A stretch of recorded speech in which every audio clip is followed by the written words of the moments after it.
Elizabeth Bennet is the second of 5 sisters, and together they are known as the Bennet sisters, the daughters of Mr. and Mrs. Bennet of Longbourn. Elizabeth is often favored by her father. Though she is not half so handsome as Jane, nor half so good-humored as Lydia, she has something more of quickness than the rest. She's trimming a hat when she's asked by her sister Kitty, "When is your next ball to be, Lizzie?" The ball she is talking about is an event for socializing and dancing that occurs from time to time in the nearby town of Meryton. Here it is Mrs. Bennet who is on a mission. A woman of mean understanding, little information, and uncertain temper, the business of her life was to get her daughters married. She launches a full frontal assault on Mr. Bingley, a young man of large fortune from the north of England, who is a newcomer to the area. Much to her delight, he takes to Jane, and the story appears to be set for a happy ending. But there are other developments to consider. Mr. Bingley's friend, a certain Mr. Darcy, has captured the attention of the room. He was the proudest, most disagreeable man in the world, and everybody hoped that he would never come there again.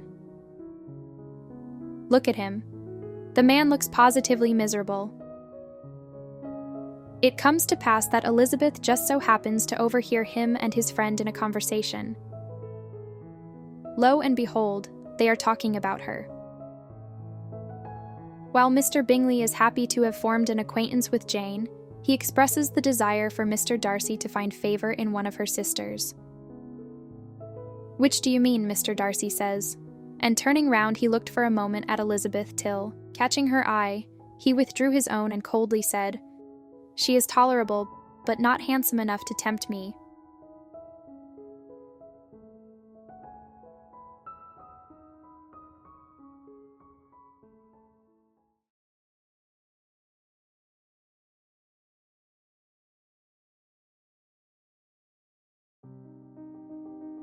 The Meryton Assembly, referred to in the novel as Lizzie's Ball, is an example of what was once known as the Assemblies, a sort of primordial version of a nightclub.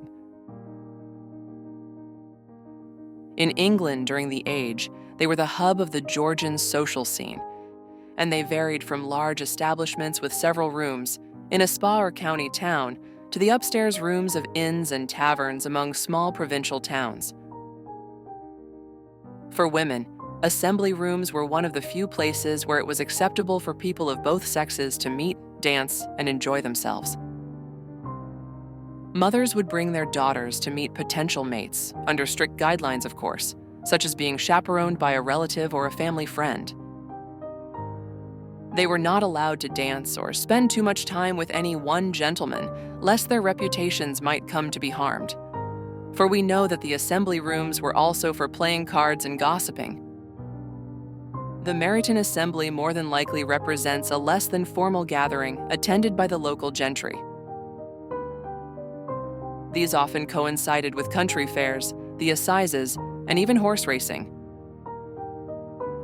The dancing generally took place from 8 to 11 in the evening, though we know that for Mr. Bingley's taste, he was angry that the ball closed so early and talked of giving one himself at Netherfield.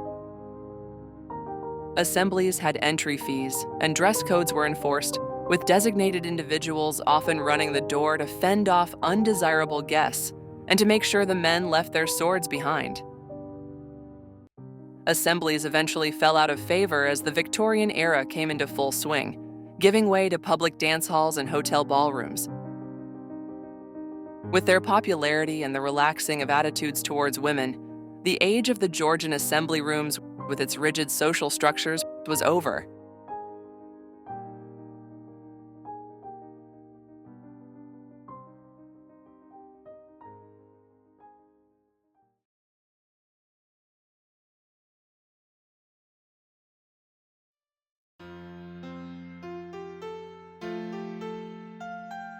In October 1796, just before she turned 21, Jane Austen began writing a novel she called First Impressions.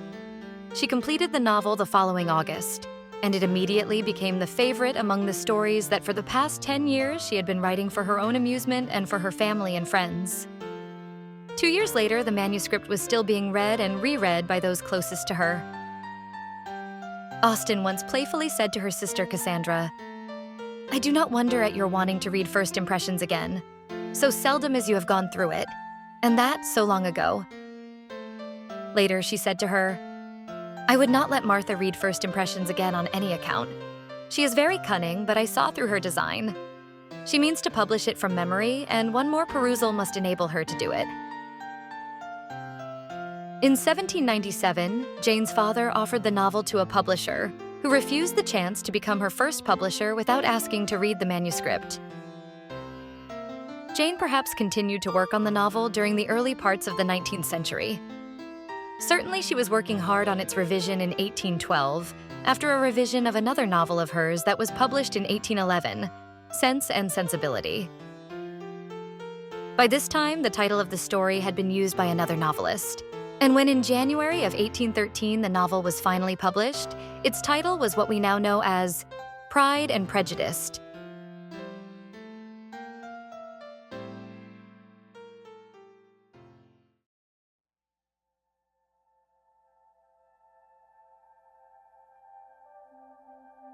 The night of the Meryton Assembly passed off well enough for the Bennet family ladies. Mrs. Bennet had seen her Jane much admired by the visiting Netherfield group. Mr. Bingley had danced with her twice, and she had been distinguished by his sisters. Mary had heard herself mentioned to Miss Bingley as the most accomplished girl in the neighborhood, and Catherine and Lydia had been fortunate enough never to be without partners, which was all that they had yet learned to care for at a ball. Elizabeth, however, had her experience with Mr. Darcy. She remained with no very cordial feelings towards him, yet she told the story with great spirit among her friends, for she had a lively and playful disposition, which delighted in anything ridiculous. This is the Elizabeth Bennet that we have been introduced to. Her resilience in the face of a minor humiliation is to be commended. She carries on with the mindset of retaining the ideas and attitudes that are important to her, while shedding the ones that are not. Have you read Pride and Prejudice? What are your initial thoughts about Elizabeth Bennet and her family? Let us know in the comments. Booktime Learning is dedicated to the study of writing and literature. If this video has been beneficial or helpful in any way, please consider clicking the like button and/or subscribing, and thank you for watching.